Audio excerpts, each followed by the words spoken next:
Gracchus raconte, présente Frédéric Dard. Un éléphant, ça trompe. Une aventure de San Antonio. Chapitre 3, où il est formellement question d'une omelette à la Beru. Assis sur la margelle du faux puits d'où aucune vérité à poil ne sortira jamais, mais qui met une touche rurale dans notre jardin banlieusard, Félicie me regarde clouer du grillage sur un cadre de bois. « Tu te débrouilles très bien, mon grand, » assure la chère femme. « Pourquoi dis-tu toujours que tu ne sais rien faire de tes 10 doigts ?» Elle déteste mes autocritiques, ment. Son Antoine, elle le veut rayonnant de toute sa gloire, sans tache ni ébréchure, fleur de coin comme on dit en numismatique. Je recule pour juger de mon œuvre. Blotti dans l'angle formé par le mur mitoyen et notre pavillon, le poulailler que je suis en train d'achever n'a pas mauvaise allure. Coiffé d'une toile goudronnée qui scintille au soleil, il sent le bois blanc et la colle forte. « Les poules me tiendront compagnie quand tu ne seras pas là, » poursuit Félicie. « Que pourrais-je bien choisir comme race à ton idée ?» Les élevages modèles des varistes plantains l'ont terriblement impressionné, cette chérie. V'là 3 semaines qu'on débat la délicate question. La table de la salle à manger est garnie d'opuscules édifiants qui s'intitulent « Ma basse-cour, comment construire un poulailler, mes œufs et moi, je suis fermière, etc. » Maman hésite. À tout bout de champ, elle chausse ses lunettes à monture de fer et réempare un des bouquins. Elle lit attentivement certaines pages qu'elle sait déjà par cœur, repose la brochure et soupire. « Ça dépend de ce que tu attends de ta volaille, rimement. Si c'est seulement des œufs, y a pas à hésiter. Achète des bresses noires. Seulement, elles ne valent pas grand-chose pour la bouffe. Je crois qu'il te faudrait du poulaga double usage, croque et ponte, genre le Gorne. M'en opine. Ce qu'elle attend de moi, ce n'est pas un conseil, mais une décision. » Tu dois avoir raison, mon grand. De toute manière, nous irons ensemble les acheter, qu'est de la mégisserie, n'est-ce pas ? Tu parles. Je sais bien que ça ne rime à rien, nos supputations, et qu'on se ramènera avec quelques bestioles abracadabrantes, style poulet d'Inde mité, uniquement parce que ces animaux nous auront apitoyés dans leur cage chez les oiseleurs. Tout ce que je peux vous dire, c'est que les poularduches qu'on ramènera seront heureux comme des coqs en plâtre. Ça risque pas que Félicie leur torde le cou, ils clamseront de vieillesse, c'est couru.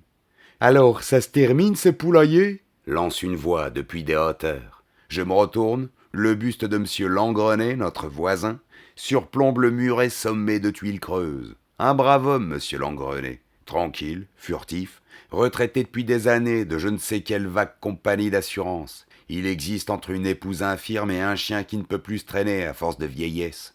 C'est le chien qui pleure et l'infirme qui aboie. Toujours à héler le malheureux mari pour qu'il vienne lui remonter son oreiller ou qu'il lui passe ses friandises. Et lui, gentil une fois pour toutes, s'exécute sans jamais rechiner. Il a l'air heureux de vivre pour quelqu'un d'autre. Sa mémère, je crois bien qu'il l'aime, et d'un amour à côté duquel celui de Roméo pour Juliette n'était qu'une chanson de Tino Rossi. Sa seule distraction à M. Langrenet, c'est le jardinage. Les plus belles tomates du quartier, les premières fraises, les roses les plus plantureuses, c'est chez lui qu'on les trouve. Terminé, réponds-je, manque plus que les locataires. Vous pensez prendre un coq ? Demande-t-il. On n'a pas encore potassé la question. Un coq, dans une mini basse-cour, c'est presque une bouche inutile, vu que les œufs éventuels, on ne les fera jamais couver. Le vieux voisin essuie son front ridé d'une main terreuse.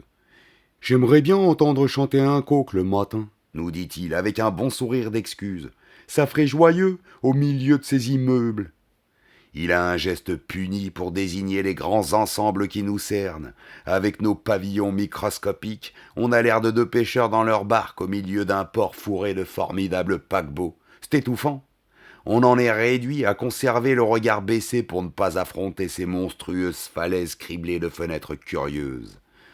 On va peut-être en prendre un ment, promets-je évasivement. Mais Félicie essaie d'être pratique. Vous savez, monsieur Langrenet, un coq ne servirait à rien car je ne compte pas faire l'élevage. J'ai juste envie de 2 ou 3 poules pour les œufs à la coque et la compagnie. C'est pourtant bien joli, des poussins, assure le vieillard. Il n'y a rien de plus beau au monde. Il a un sourire mélancolique. Notez bien qu'à notre époque, on se demande jusqu'à quand elle va être assurée, la reproduction des espèces. Je suis convaincu que leurs saletés atomiques ont tout détraqué, y compris le règne animal. Vous avez lu les journaux ce matin ? Pas encore, répond Félicie. Dans le mien, on raconte qu'il n'y a pas une seule naissance depuis près d'un an dans une agglomération de la banlieue de Londres. Pas une. Sur une population de 10 000 habitants. C'est insensé, non? Il paraît que les Anglais paniquent. Mon marteau me tombe de la main et me réveille le gros orteil qui somnolait dans un vieux mocassin éculé. Il suffit d'une phrase, innocente en apparence, pour des fois vous faire choir sur la coloquinte, en plus d'un marteau, un Himalaya de pensées vagues, d'idées confuses, de sentiments évasifs et de sensations informulées. J'avais dans mon sup tous les ingrédients susceptibles de fournir un sacré mystère, seulement il restait autonome. Fallait un coup de cuillère à peau pour les mélanger. Un précipité vient de se former. Hop, la bavette magique du vieux voisin a réussi le phénomène de la catalyse. Vous êtes là, peinard, dans votre petite crèche banlieusarde, à fabriquer un poulailler, et puis une réflexion tombée d'un muret vous bouscule les méninges. Une ville de 10 000 habitants, sans une seule naissance depuis 12 mois, en Angleterre. Je revois le cousin Évariste la première fois, à la terrasse du bistrot, près du groupe scolaire de Marie-Marie. Les gens des communes avoisinantes commencent à se ficher de nous et à traiter nos hommes d'impuissants, déplorait Monsieur le maire. Monsieur le maire qui s'est jumelé avec des Angliches, justement, et dans la commune duquel un meurtre a été perpétré pendant la visite des 10 Anglais, sur la personne du conseiller municipal qui, précisément, s'en fut négocier le jumelage outre-Manche. Pour ma cervelle de poulardin, ça compose une fresque, tout ça. Une chouette bande dessinée en couleurs. Qu'est-ce que tu as, Antoine? Je reviens tout de suite, maman. Elle doit me croire atteinte de dysenterie, ma Félicie, à la manière que je cavale vers la maison. Dans les lointains, la voix aigre de la mère Langrenay trompette un retentissant. Ernest, la bassine! J'arrive, mon trésor bleu, lui rétorque son guerrier fougueux. 4 à 4, je grimpe dans ma chambre et fonce droit à ma garde-robe. Voyons, quel complet portais-je dimanche dernier? Le gris clair en soie sauvage, je crois bien. Je fouille les poches du vêtement. Tout de suite, je mets la paluche sur la feuille de papier trouvée dans la chambre du sieur à son berceau. Pas très honnête de sucrer ce document, je sais. Peut-être ai-je privé mes collègues versaillais d'un indice précieux, mais c'est plus fort que moi. J'ai un côté pivoleuse dans ces cas-là. Je deviens cupide comme un acharné collectionneur. Le comble, c'est que je n'y ai plus pensé ensuite à ce paplard. Un éléphant, ça trompe. Plus que le texte ahurissant, l'écriture avait éveillé mon intérêt. Pourquoi ? Parce qu'elle n'est pas française, bien droite, avec le R qui ressemble à un V. C'est une écriture typiquement anglaise. Je ne suis pas graphologue, mais j'en mettrai ma retraite à couper. Conclusion, peut-être hâtive, des Anglais sont mêlés à cette surprenante histoire de dénatalité. Je débitoune le téléphone pour Tubérovioc. Dans les grandes expectatives, il est le suprême recours, pépère. Le sage avec un S majuscule. Le standard me demande d'attendre un chouïa vu que le ratissé du mamelon est en ligne. Pendant que je poirote, v'là maman qui radine dans ma chambre, un baveux à la main. « Tiens, mon grand, fait-elle en me tendant son parisien. Je crois que c'est cet article qui t'intéresse. Pas folle, ma Moser, hein, les gars. Elle le connaît sur le bout des doigts, son fiston. Je dépose une bise reconnaissante sur la douce main qui me présente l'imprimé, et je lis « Étrange cas de stérilité collective dans la banlieue de Londres. La charmante localité de Schwells Children, dans le comté de Pellock, est depuis bientôt 1 an victime d'un phénomène de... » Allô, girouette la voix du DAB. « Ici San Antonio, monsieur le directeur. Pourrais-je vous voir immédiatement ?» Ça ne paraît pas l'enthousiasmer. « Immédiatement » murmure-t-il en homme ayant d'autres chats à caresser. « Tout ce qu'il y a d'immédiatement » m'obstinai-je. Les employés municipaux d'Embourbe-le-Petit ont déjà désenguirlandé, délampionné, désestradé, des mâts de cocagne et le patelin. Et la localité est redevenue un bourg tranquille, prostré dans la chaleur de l'été. La ferme du maire a fière allure dans le soleil. C'est une construction cossue, en pierre apparente au milieu d'un vaste verger. Disséminés entre les arbres fruitiers, on aperçoit des baraquements blancs, garnis de grillages, les poulaillers de l'éleveur. J'arrête ma guinde sur l'immense terre-plein cerné de granges et m'avance vers la maison. Comme je gravis les 4 marches et demie du perron, c'est la demi-marche qui fait se casser la figure aux inhabitués. J'entends une voix de dame murmurer d'un ton un peu plaintif. « Il te semble pas qu'arrive quelqu'un, cousin ?»« Mais non, ma gosse, t'es comme Jeanne d'Arc. » riposte l'organe essoufflé de Berrurier. Je me hasarde dans la vaste cuisine salle à manger de la ferme pour découvrir un spectacle d'un grand intérêt érotique. Soucieux de respecter la vérité sans offenser la morale, je vais néanmoins, avec la science et la conscience professionnelle que vous savez, essayer de vous le décrire. Une dame en qui je reconnais l'épouse Évariste Plantin est renversée sur la solide table de réfectoire trônant au milieu de la pièce. C'est une gaillarde d'une quarantaine d'années. Pas la table, la dame. Dodue, velue et biscotteuse. Elle a une trogne marquée et des vermillons aux pommettes. Des cheveux courts et biseautés en bouclettes si serrées que sa chevelure ressemble à la recharge d'un ocellard. Elle tient ses jambes de ses deux mains pour leur conserver la position en V chère au regretté Churchill. Seulement lui, il faisait le V avec ses doigts. Et regarde dans ma direction de ses grands yeux aussi bovins qu'exorbités. Beru occupe une position aussi verticale que perpendiculaire à celle de la dame. T'avais raison, il venait quelqu'un. Allez de Beru. Heureusement que c'est mon pote Sana. Il cause sans cesse de fonctionner. Bonjour, monsieur. Me gémit la mairesse. Mes hommages, chère madame, je lui réponds. J'espère que je ne vous dérange pas. J'aime mieux que ce soit vous qu'Évariste, affirme-t-elle. Vous allez dire qu'on abuse? Pensez-vous, faites seulement. C'est Alexandre Benoît qui m'a pris en traître, ce sauvage, glousse la dame besognier. T'en as encore pour longtemps, Alexandre? Je commence à prendre des crampes sur cette table. Faut ce qu'il faut, quoi, merde, répond le Roméo vacancier. Je vais faire un tour, décidai-je, pudiquement. Bonne continuation, monsieur dame. Beru me stoppe. Éloigne-toi pas trop, Sana. Matière de faire le 22 pour si du monde viendrait. Je chanterai la Marseillaise en cas de danger, promets-je. Je sors dans la lumière blanche et me dirige vers les poulaillers pour examiner leurs locataires. On a toujours notre problème de volaille à solutionner, Maman et moi, et ça m'intéresse de regarder le comportement des gallinacés d'Évariste. Je décide de visiter la construction la plus proche. Il y règne une certaine effervescence. Les poules caquettent avec véhémence et on perçoit des bruits d'ailes violents comme des coups de battoir. Je mate à travers le panneau grillagé et j'aperçois Marie occupée à faire main basse sur les œufs des dames cocottes. « À quoi joues-tu » la hélège. Elle pousse un cri et lâche 2 œufs qui se déguisent immédiatement en omelette. « Antoine, tu m'as fichu la trouille. J'ai cru que c'était cette patate d'Évariste. » Elle évacue le poulailler avec une retroussée d'œufs dans le devant de sa jupe. « Tu pourrais prendre un panier pour les ramasser, conseillai-je, car tu risques de les casser. » Marie me cligne de l'œil. « T'es louf, Antoine. Je les secoue en loose dés pendant que tonton Beru amuse la fermière. » « Quelle idée !» La môme hausse ses épaules de caille à peine emplumées. Y a pas plus pingre que mon supposé tuteur. On la pile ici. Alors pour se colmater les brèches, comme dit Mnonc, on bouffe des œufs. Des fois même, c'est un poulet qu'on se croque en douce, lui et moi. Viens voir où qu'on fait la tambouille, invite la chapardeuf. Elle me guide vers le bosquet voisin, sans cesser de couler des regards prudents en direction de la ferme. C'te carne d'Amélie est aussi grigousse que son bonhomme. Si on l'écouterait, on claperait que de la salade. Je me demande comment qu'elle fait de la graisse à cette grosse vache. Tu dis que Beru l'amuse pendant que tu fais ta ramasse, insistai-je d'un ton troublé. La gamine me virgule un sourire mal denté et secoue ses 2 longues tresses terminées par des élastiques. Ah lui, tu le connais? Y a pas plus sagouin que mon oncle. Comme par ailleurs y a pas plus sagouine qu'Amélie, les deux font la paire, tu conçois? Nous pénétrons dans le bois. Presque à l'orée de celui-ci s'élève une petite masure carrée, de faible dimension, dont le toit de guingois est sommé d'un drapeau de fer rouillé. Un ancien pavillon de chasse, probablement. Les ronces voraces en ont pris possession, et Beru a dû se frayer un passage à coups de serpette, m'explique sa nièce, pour pénétrer dans la bicoque. À l'intérieur, les murs sont dévorés par le salpêtre, les tuiles tombent du toit à chaque coup de vent. Pourtant, une cheminée subsiste encore, noircie et pleine de cendres récentes. Le gros et sa pupille ont empilé du bois mort dans le fond du pavillon.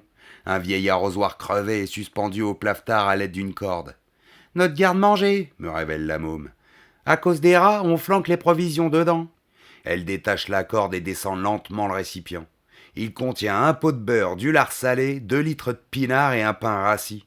« On passe de bonnes après-midi, tonton et moi, » affirme la gosse. « Aujourd'hui, on t'invite. » Elle s'empare d'une vieille poêle et d'un saladier cassé que l'on reconstitue avec du fil de fer. « C'est moi que je prépare les omelettes, mais c'est mon oncle qui les fait cuire. Il les aime baveuses. On s'écluse 1 litre de vin, ensuite il se couche sur le tas de bois et il roupille pendant que je vais cueillir des fraises sauvages pour mon dessert personnel. Tonton, il préfère le camembert. Il trouve que les fraises des bois sont trop minuscules pour sa grande gueule. » Elle s'affaire, en brave petite ménagère qu'elle est déjà. Les filles, elles l'ont d'instinct le sens du foyer. À peine sevrées, elles sont capables d'élever un mouflet, de tenir une maison, de préparer la bouffe. Tandis que l'homme, lui, il doit tout apprendre. À part cogner sur son semblable, toutes les choses de l'existence lui sont étrangères. Faut qu'il potasse la manière de vivre bien à fond. C'est un empoté de nature. Il ignore tout de lui et de ce qui l'environne. Je regarde Marie préparer le papier et le bois dans l'âtre, casser ses œufs dans le saladier et les battre longuement, adroitement, à l'aide d'une fourchette aussi édentée qu'elle. Ta tante Berthe n'est pas ici ? Elle est restée au chevet d'Alfred, le coiffeur, qui se rétablit doucement. Dans un sens, je préfère, vu qu'on s'estime mieux avec mon oncle. Elle me désigne la pile de bois. Ben, assois-toi, Antoine. C'est gentil d'être venu. J'espère que tu vas rester un bout ici. Ça m'étonnerait, moustique. J'ai du travail. Elle sale le liquide glaireux résultant de son véhément malaxage, surprend mon regard attentif et rosit. Je sais à quoi tu penses, Antoine. Vraiment ? Tu réfléchis à quand est-ce qu'on sera mariés, hein? Tu nous imagines dans notre appartement. Tu regarderas la téloche où tu te prépareras ton tiercé pendant que j'accommoderai le frichti. Pas vrai? Elle s'immobilise. Fais pas le con. Attends-moi surtout. Promis? Juré. Tu verras que tu seras bien content d'avoir une femme jeune quand tu commenceras à prendre dans la bouteille, Antoine, au lieu de te faire tarter avec une acariâtre toute fripée. Je renifle de façon insistante, le sens olfactif soudain meurtri par une odeur déprimante. Tu sens pas ? Je demande à la gamine. Elle se met à pomper l'air énergiquement. Bah ouais, ça pue le vieux, quoi, grommelle-t-elle. Excuse-moi de pas te recevoir dans un palace. Doit y avoir une bête crevée dans le secteur. Tu crois ? C'est possible. Note que quand on s'est pointé ici, tonton et moi, on a trouvé une carcasse de serpent. Il restait juste la peau, et encore, trouée, fallait voir comme. L'odeur se dissipe par moments, puis se réaffirme, sournoise, capricieuse, au gré des courants d'air. Une odeur de derrière les fagots. Je mate le tas de bois sans rien découvrir d'insolite. Probable que ça émane de dehors, cette molle puanteur. Je sors pour une battue rapide autour du pavillon et reviens bredouille. Il suffit d'une souris morte pour empuantir tout un secteur. « Alors, comment tu trouves notre gentilhommas ?» lance la voix plantureuse du vigoureux. Il radine en bras de chemise, la braguette mal boutonnée, les bretelles en délire, le chapeau rejeté loin derrière la tête. Il a l'air apaisé, satisfait et joyeux. Non, l'animal n'est pas triste après l'amour. « Je te remercie pour ta surveillance, mec, » ricane l'enflure. 2 minutes après que tu tournais le dos, quelqu'un nous a poiré en flagrant du lit. Heureusement que c'était le facteur et qu'il se paie Amélie aussi à l'occasion. J'espère que ça ne t'a pas court-circuité les effets, gros. Penses-tu ? C'était magistral. Sauf que sa marotte à cette femme, c'est de choper son panard en bousculant, façon grouille-toi, j'ai du lait sur le gaz. On se croirait avec une radasse d'abattage. Allez, viens grainer un porcif d'omelette pour ton 4 heures. Vous me direz qu'il n'y a pas 36 façons de préparer une omelette. Moi, je vous répondrai qu'il y en a au moins 2. La normale et celle de Bérurier. Il bloque sa poêle au-dessus des braises à l'aide de grosses pierres, puis il fait rissoler le lard en salivant. Pour lui, des morceaux de lard en train de cuire constituent un spectacle fascinant. Tout son individu participe. Sa vue ? C'est batte, non ? murmure-t-il. Son ouïe. Tintin, comment ça grésille, dit mon pote. Son odorat. Fin Dieu, ce que ça pue beurre. Son sens tactile, il plonge le doigt sur les pourtours croustillants, comme on tâte un matelas neuf avant de se coucher.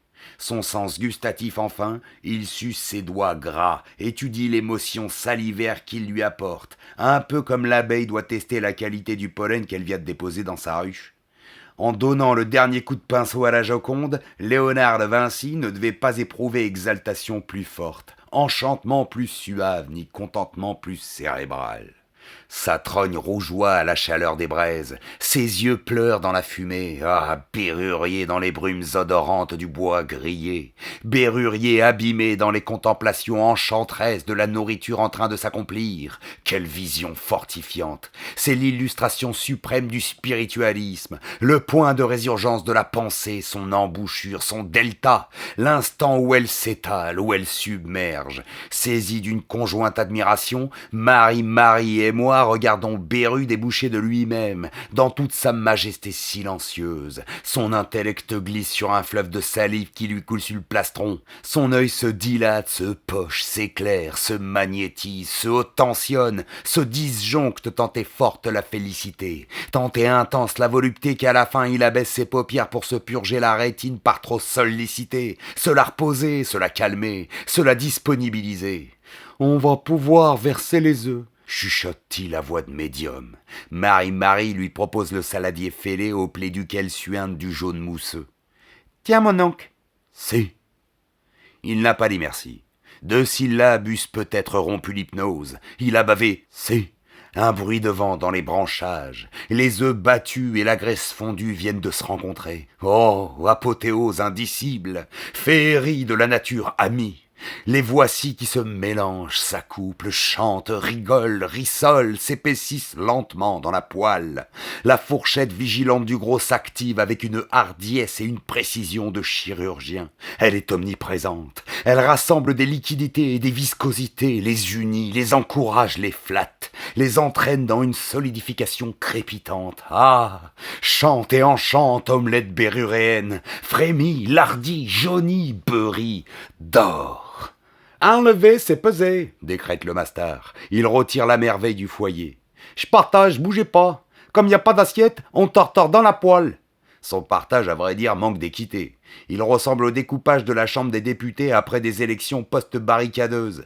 Lui s'octroie la tranche de l'UDR, me refile celle de la fée des rations et réserve à sa pupille la tranche du P. S.U. Je crois qu'elle est pas dégueu, murmure-t-il en attaquant séance à la chambre tenante. Il licoïse jaune de fise les lèvres, le menton, le col de chemise, avant de déclarer, la bouche pleine. T'es gentil de venir nous voir, gars. Tu penses demeurer quelques jours? Je lui désomelette l'enthousiasme papillaire. Oh non, gros, nous partons dans une plombe. Ah, t'es pas venu solabre. Si, mais maintenant je ne suis plus seul. Il avale sa fourchetée d'omelette au lard et aux œufs. Ça t'ennuierait de m'expliquer ce dont tu causes? Demande l'enflure avec déjà une pointe de souci dans l'intonation. Je consulte ma montre, ce qui vaut mieux que de consulter un cancérologue. Il est 4 plombes, mec. On prend l'avion de 9 heures pour Londres. Faut être à Orly 45 minutes avant le décollage. 1 heure pour y aller, une demi-heure pour préparer ta valoche. T'as largement le temps de déguster tes fœtus de poussin. Je suis en vacances, gronde-t-il méchamment. Pour encore 120 minutes, oui, conviens-je.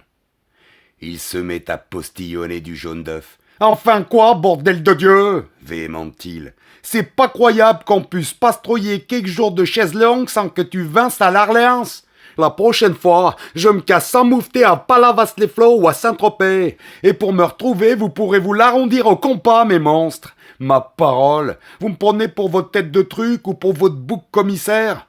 Ton omelette va être froide, tonton, avertit charitablement Marie. Et ta sœur, elle est froide, hurle le mugissant.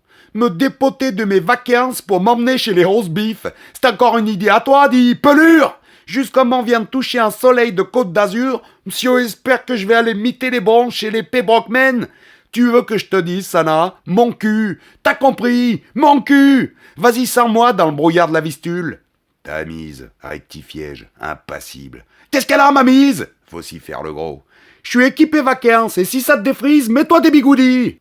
Sa déclaration est si vibrante que des brindilles de paille et des fétus de bois vermoulus pleuvent du plafetard sur l'omelette.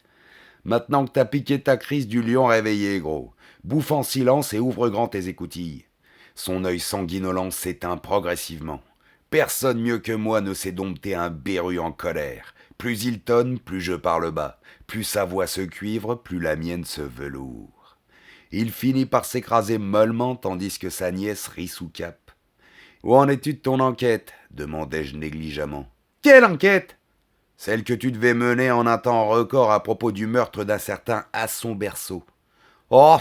répond-il, soudain douché, en colmatant le principal de ses orifices avec une tranche d'omelette. « T'avais affirmé pouvoir arrêter l'assassin le jour même. Qu'en a-t-il été, grosse gonfle ?» Il en a été que je suis en vacances et que je vais pas me surmener le chou pour faire le turf des collègues de par ici. Sans blague. Grande gueule, « Et quoi, grande gueule ?» riposte l'accablé en crépitant des molécules d'œufs. « J'ai paré au plus gros. Seulement ici, c'est déjà la parpagne, mon pote. Motus et bouche cousue. Pour les faire causer, ces brinques, faudrait les peindre par les pinceaux. Qu'entends-tu par avoir paré au plus gros? Ben, j'ai interrogé le gus qui a découvert le corps.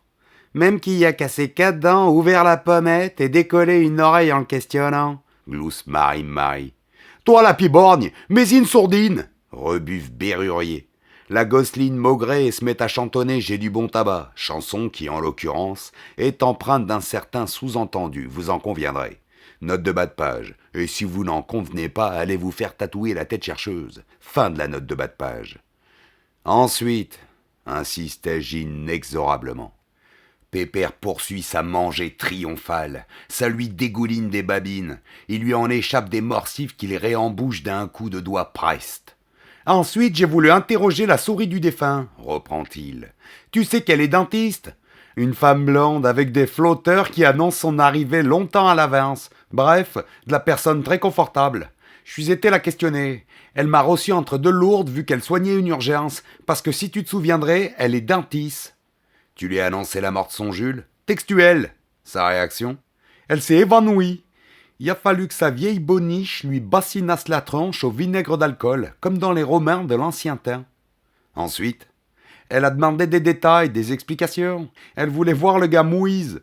On a pris rencard au domicile du Cujus pour après qu'elle ait fini d'enfeuiller son urgence. Un vieux curton avec des dominos de cheval dont une ratiche faisandée en bistouillait le clapoir. Je l'ai attendu dans la crèche du crime, seulement cette carne-là n'est pas venue. Et je vais te dire mieux, mec. Depuis dès lors, la donzelle a disparu. Quoi? Bondis-je. Comme je te le bonis, mec. Quand elle a eu fini son chanoine, elle est partie en courant de chez elle et depuis on ne l'a plus revue. Personne. Elle s'est cassée sans son sac à main, sans paplard, sans artiche. Les pères d'or ont tourmué dans la commune pour tenter d'avoir des tuyaux sur quel endroit qu'elle serait été. Malgache Bono, la dame prémolaire. Marinette prémolaire, c'est son blaze. C'est comme qui dirait des invertébrés dans le paysage. Son signalement a été infusé de partout, mais ça n'a encore rien donné. Tu n'as pas ta petite idée sur la question? Pas la moindre, j'ai laissé camper, je te dis. Je suis ici pour me délaxer, pas pour me mettre la gamberge en portefeuille. Ouais, psalmodie Marie. Son gros tonton baffreur la foudroie d'un regard pareil à deux nombrils poussiéreux. Mamselle Pambèche a son mot à dire? Demande-t-il. Mistress ignore la menace voilée et me fait face. Il a laissé tomber l'enquête à cause de l'oncle Évariste, cafte-t-elle. L'oncle Évariste lui a dit « T'occupes plus de cette affaire, t'as déjà fait assez de conneries, ou alors va loger à l'hôtel. En tant que maire, je peux pas me permettre de berger un joli Brius qui casse la figure à mes administrés sous prétexte qu'un criminel se cache peut-être parmi eux. » Ainsi pris à partie, le gros repart dans ses gazouillis d'éléphant en pétard. « Non mais dis, merdeuse, c'est une mandale sur ton museau de belette que tu cherches? Essaie de me toucher un peu pour voir, change de tuteur. » Braille la gosse. « Je porte plainte comme quoi t'es un onclâtre. J'ai un témoin. » « Tu commences à me tartiner la santé, toi et ton témoin !» hurle Bérurier. « V'là une musaraigne que j'élève comme si elle serait ma propre fille, et tout ce que je récolte, c'est... » Il se tait. Ses vibratos viennent de déclencher une nouvelle pluie de brindilles. Il la regarde saupoudrer son reste d'omelette et semble tout à coup interloqué. « Mince, qu'est-ce que c'est que ce beans ?» bavoche le brimé. Il nous désigne l'intérieur de la poêle où grouille une compagnie d'asticots bien dodus. « C'est tombé de là-haut !» précise Sa Majesté. Je lève la tête. Sous le toit, on a disposé des planches brutes, disjointes, pour constituer un rudimentaire plafond. Par les interstices, des asticots continuent de pleuvoir. « Fais-moi la courte échelle, gros !» ordonnai-je. Il se dresse et noue ses mains à la hauteur de sa brioche. J'utilise ce marchepied naturel pour lui grimper sur l'épaule. Repousser l'une des planches est un jeu d'enfant. Je regarde dans l'espèce de gâtelard rudimentaire. Vite fait, je saute au sol et cavale à l'extérieur. Le mastard me suit en bredouillant des « Bah quoi? Mais qu'est-ce qui se passe ?» auquel je ne réponds pas pour la solide raison qu'on ne peut pas à la fois restituer une omelette et alimenter la conversation.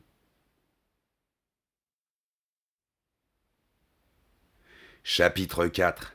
Le coup de force de Marie. « Je veux voir aussi !» tripigne Marie. « Écrase, c'est pas de ton âge !» riposte Béru. « J'ai pas peur des morts, tu sais !» affirme la Péronnelle. « Simplement, je trouve qu'ils ont l'air un peu poires. » C'te morte là-haut, elle a plus d'air du tout, soupire le Gravos. L'arrivée d'Évariste met fin à la discussion. Plantin a été prévenu par son garçon de ferme et il radine dans une crise de tachycardie impressionnante qui l'oblige à marcher à l'équerre. Qu'est-ce que j'apprends parvient-il à bavaucher. Il y a un cadavre en putréfaction dans mon pavillon de chasse. Je lui désigne l'échelle dont nous nous sommes munis. Si le cœur vous en dit, monsieur le maire. Ne me parlez pas de mon cœur, il va finir par me lâcher avec tous ces drames. Mais qu'est-ce que c'est que ça coupe-t-il en désignant la poêle où subsiste un reliquat d'omelette. L'interpellation déconcerte sa majesté. Ça bredouille-t-elle, manière de se stimuler la glande à mensonge. Oui, insiste farouchement ce grigou de Plantin, lequel semble plus préoccupé par le morsif d'omelette froide que par le cadavre. C'est comme qui dirait un restin d'omelette, positive Bérurier. Un clodo quelconque sera venu torturer ici, cousin. Mais l'hypothèse ne convainc pas monsieur le maire. Mouais, ronchonne le premier magistrat de la commune. Je le vois d'ici, ton clodo Alexandre Benoît. M'étonne plus que ma production d'œufs soit en baisse depuis votre arrivée à tous les deux. Tu veux que je te dise, cousin? Dis-y, se résigne l'humilié. T'es qu'un sac à mangeaille. Un de ces jours, tu crèveras d'indigestion. Il ponctue sa prophétie d'un ricanement attestant l'absence de chagrin qu'il aura lors de sa réalisation. Fais pas marrer, Évariste, ça flanque des courants d'air dans mes dents creuses, répond le mastard. Si tu nourrirais convenablement les gens que t'invites, ils seraient pas obligés de se colmater les brèches avec les minables œufs de tes poules tocs nourris aux produits chimiques. Comme par enchantement, il a le battant rectifié, Plantin. Une insulte pareille savouresse les avaries en moins de deux. Le docteur Barnard vous le dirait entre une conférence de presse et un gala. Bérurier, grince l'homme blasphémé. Tu n'es qu'un triste individu. Baffreur, pique-assiette, chapardeur, grande gueule et calomniateur. Quel triste exemple pour cet enfant qu'on t'a confié. Je me propose de faire le nécessaire afin que cette tutelle te soit retirée.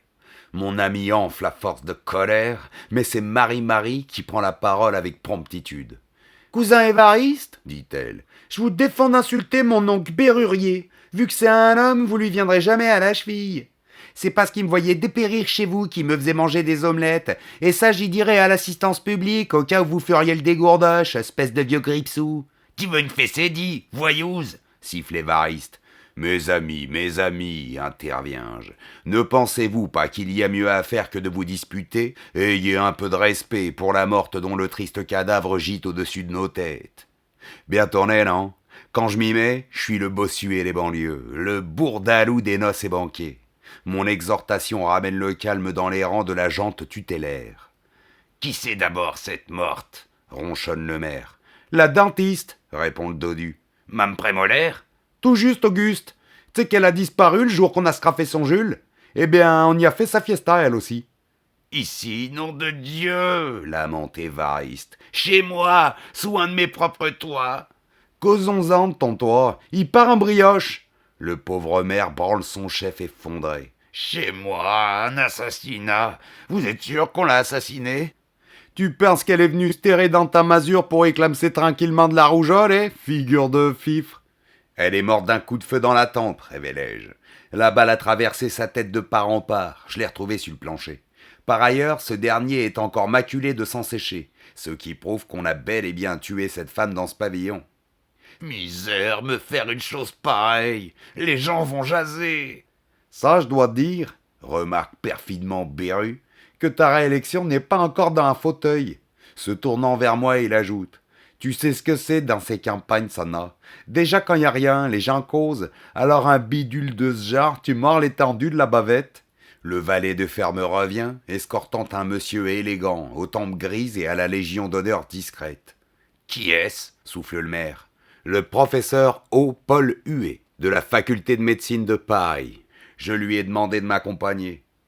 Pourquoi? s'éberlu Béru. Tu prévoyais ce cadavre, gars? Le professeur n'est pas médecin légiste, mais un spécialiste de l'eau en tant que véhicule de germes. Alors, monsieur le professeur, interpellai-je l'arrivant. Le savant opine, ce qui arrive parfois aux gens de sa condition, surtout lorsqu'ils souhaitent exprimer l'affirmation. Positif, dit-il brièvement. Mais dites-moi, mon cher commissaire, et quelle est cette histoire de cadavre? Si cette échelle ne vous rebute pas, vous pourrez constater qu'il ne s'agit pas d'une histoire, monsieur le professeur. Le gros fait sa valise, assisté de Marie, tandis qu'en bas, monsieur le maire téléphone aux gendarmes.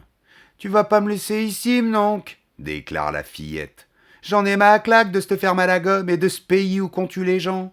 Je reviendrai te chercher sitôt qu'on sera rentré d'Angleterre, Promet le valeureux. Des clous, je veux pas rester. Bien obligé, puisque ta tante Berthe est partie en convalescence avec monsieur Alfred sur la côte et que j'ai même pas leur adresse, Dit amèrement mon collaborateur. Emmène-moi à Londres avec vous, tonton, Supplie la Péronnelle. Et puis quoi encore? Tu te figures qu'on y va pour une partie de campagne? Il rabat d'un geste brusque le couvercle de sa superbe valoche en carton renforcé. Et puis d'abord, pourquoi est-ce qu'on y va à London, dit Sanna? S'inquiète le vaillant. Je juge le moment venu d'éclairer sa lanterne sourde. À cause d'une affaire absolument insensée qui est en corrélation avec les meurtres d'Hambourg-le-Petit, mon chéri. Sanchar. Tu te souviens que le cousin Évariste déplorait qu'il n'y a plus de naissance dans son bled depuis pas mal de temps? Il y en a une récemment, Objecte le gros. Elle ne fait que confirmer l'hypothèse ayant germé dans mon admirable cerveau, coupai-je.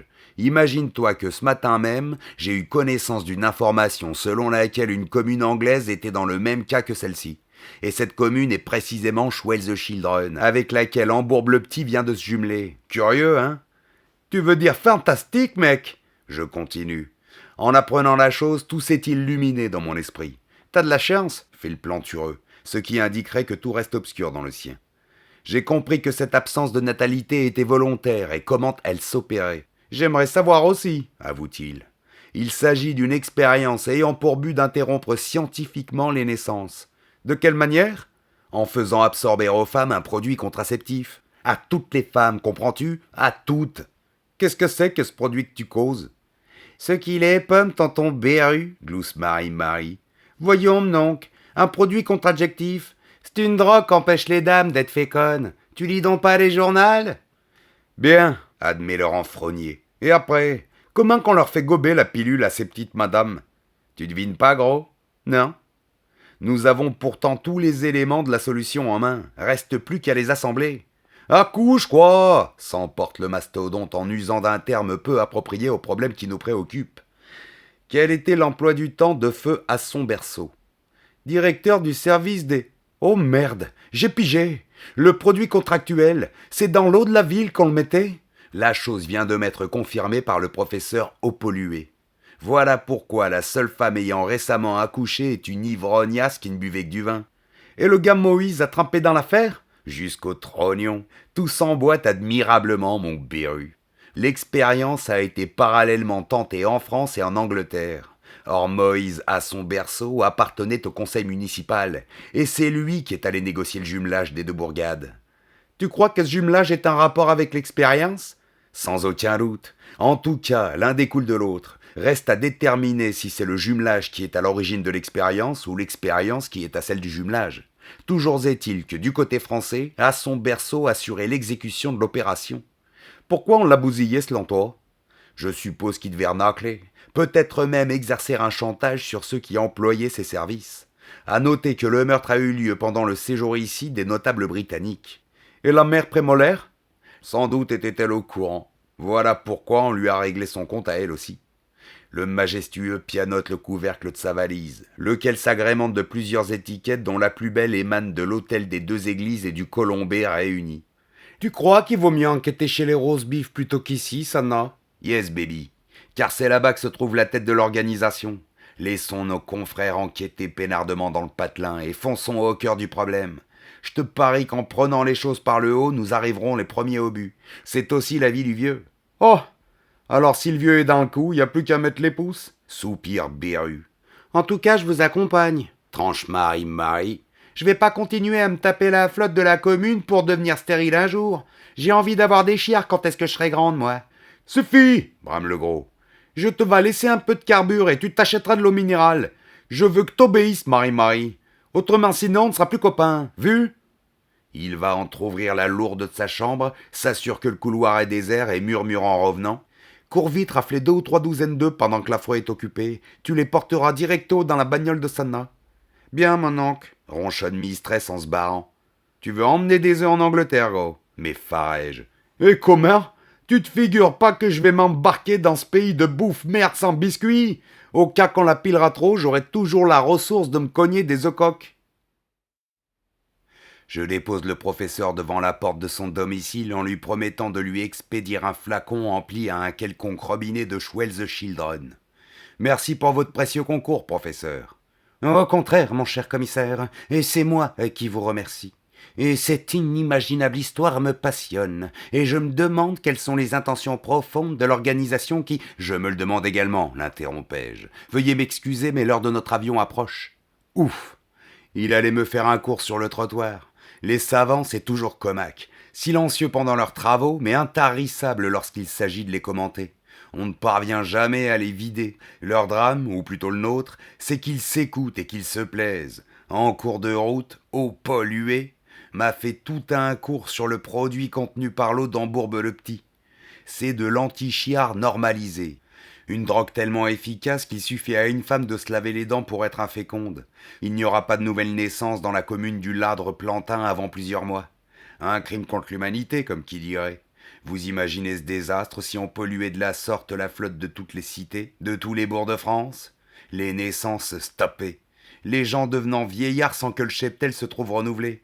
La Gaule ressemblerait peu à peu à Ris-Orangis. Plus de maternité, plus de crèche.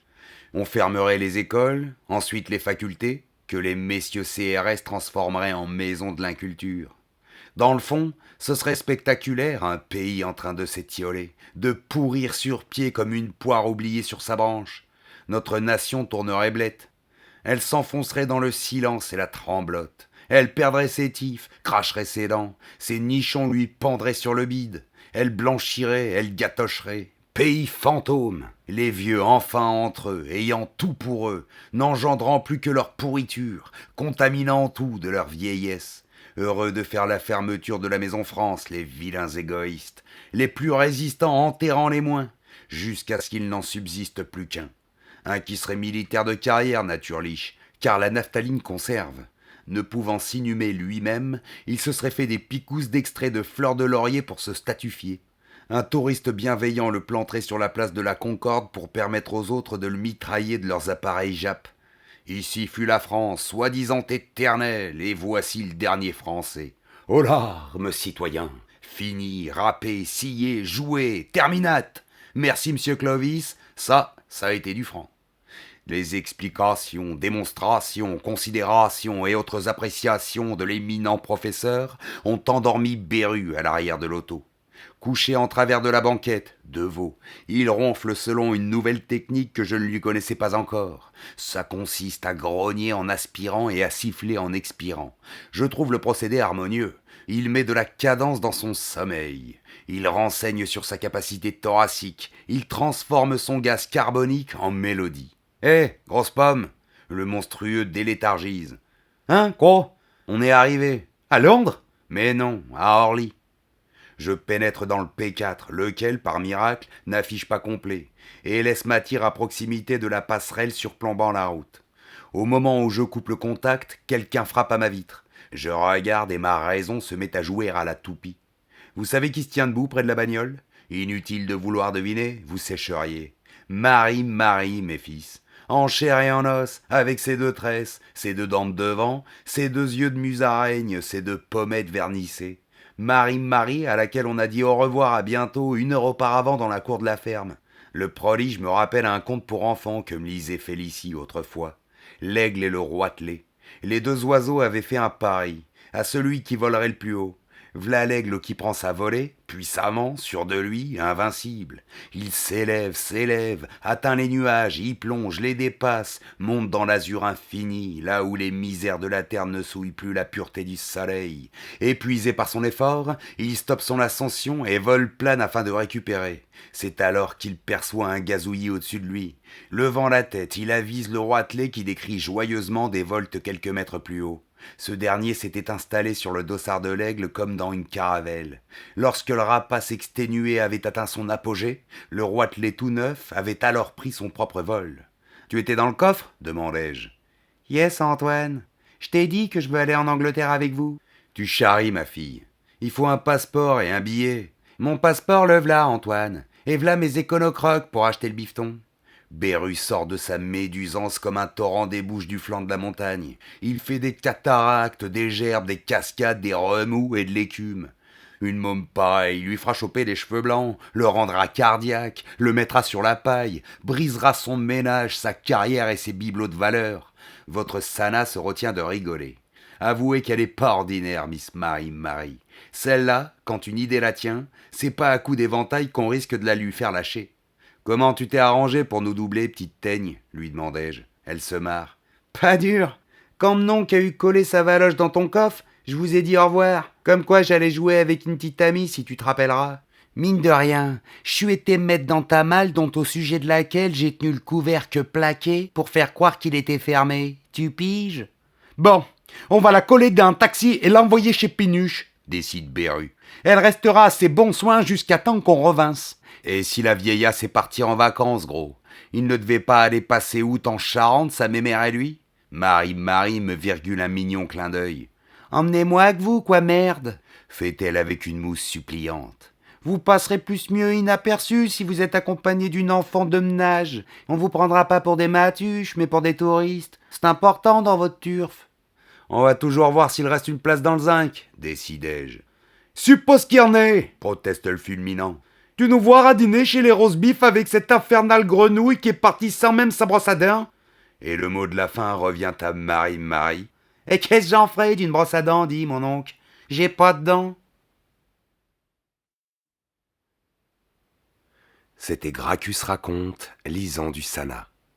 Les chapitres 5 et 6 dans quelques jours. Merci pour l'écoute. Si ça t'a plu, pose un pouce, abonne-toi ou laisse un commentaire. Ce sera fort apprécié.